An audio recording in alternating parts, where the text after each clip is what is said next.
शरीरात कान हा सर्वात घातक अवयव आहे. तो जे ऐकतो ते डोळ्याला सुद्धा खोटं ठरवायला भाग पाडतो. आयुष्याची गणितं खरं तर बोटांवर सोडवण्या इतकी सोपी असतात, पण भीतीचे आकडे, समाजाची काळजी आणि क्षणिक सुखाची ओढ अख्खा हिशोब चुकवतात. मनातल्या भावना वेळेवर व्यक्त करणं, काही गोष्टी वेळेवर समजून घेणं किंवा समजणं आयुष्यात खूप महत्त्वाचं असतं. नाहीतर खंत आयुष्यभर मनाला टोचतच राहते. मन समाधानी असलं की छोट्या छोट्या गोष्टीत भरपूर आनंद घेता येतो. खिशातील रक्कम बुद्धिमत्तेवर खर्च होत असेल तर ते धन चोरले जाऊ शकत नाही. ज्ञानासाठी केलेली गुंतवणूक नेहमीच चांगला परतावा देते. पायाला झालेली जखम जपून चालायला शिकवते आणि मनाला झालेली जखम आयुष्य जगायला शिकवते. धावणाऱ्या वेळेसोबत बदलत गेलं की आयुष्यातील बऱ्याच गोष्टी स्थिर राहतात. ओळख, मैत्री, विश्वास, प्रेम, श्रद्धा आणि भक्ती या आयुष्यातील एका सुंदर प्रवासाच्या पायऱ्या आहेत. कोणी कोठे आणि किती वेळ थांबायचे हे ज्याचं त्यानं ठरवायचं. हवेची पण गंमत असते ना, चाकातून गेली की चाक पळत नाही आणि डोक्यातून गेली की चांगलं वाईट कळत नाही. जसे आहात तसेच राहा. नेहमी लोकांच्या आवडीनुसार बदलायचा प्रयत्न केला तर आयुष्य कमी पडेल.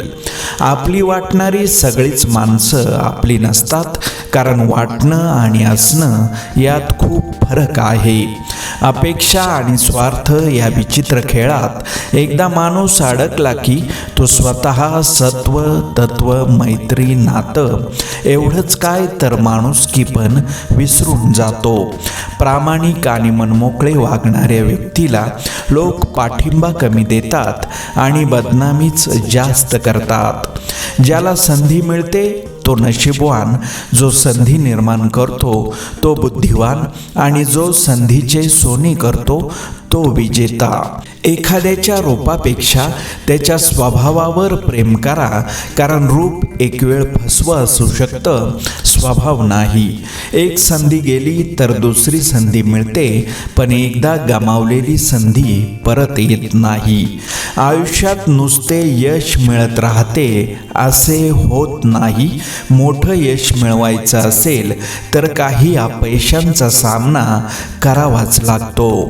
जीवनात यश मिळवायचं असेल तर मळलेली, रुजलेली पाऊलवाट न धरता नवनवीन मार्गांचा शोध घेऊन नाविन्याचा प्रवास करायचा असतो.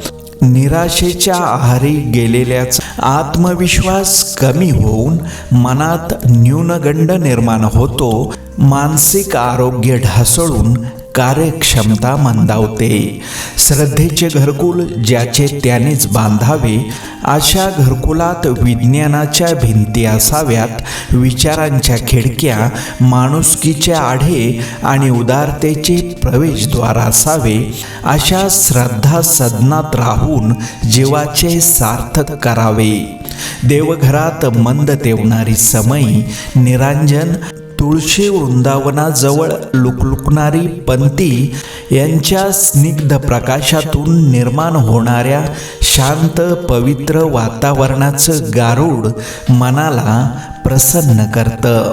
माणसाच्या स्वभावात गोडवा, शालीनता, प्रामाणिकपणा, विनयशीलता असेल तर अशा माणसाची सोबत हवीशी वाटते.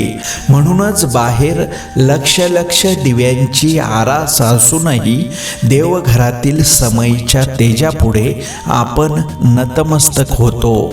वाटा सापडत जातील, तुम्ही शोधत जा. माणसं बदलत जातील, तुम्ही स्वीकारित जा. परिस्थिती शिकवत जाईल, तुम्ही शिकत जा. येणारे दिवस निघून जातील, तो क्षण जपत जा. विश्वास तोडून अनेक जण जातील, तुम्ही मात्र सावरत जा. प्रसंग परीक्षा घेत जाईल, जाईल. तुम्ही क्षमता दाखवत जा. चेहऱ्यावरचं तेज हे तुमच्या अंतःकरणातल्या विचारावर अवलंबून असतं. मनात आत्मविश्वास असला की चेहरा तेजस्वी दिसतो. मनात इतरांविषयी आदर असला की चेहरा नम्र दिसतो. ज्या माणसाला सतत वाटतं की आपल्याला गर्व नाही, तेव्हा ते तसं वाटणं हाही गर्वाचाच एक भाग असतो. गर्व मुळातच नसावा, पण हा भलताच आदर्शवाद झाला. त्याच्या जागी आनंद ठेवला, मानला तर मग कोणतीही घोषणा गर्वाने करण्याऐवजी आनंदाने करावी.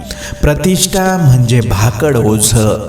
कधी योग्यता नसताना मिळते आणि कधी चूक नसताना निघून जाते. म्हणून असताना मिरवू नये, नसताना खचू नये. आयुष्यात झालेला त्रास विसरून जा, पण त्यातून घेतलेला धडा विसरू नका.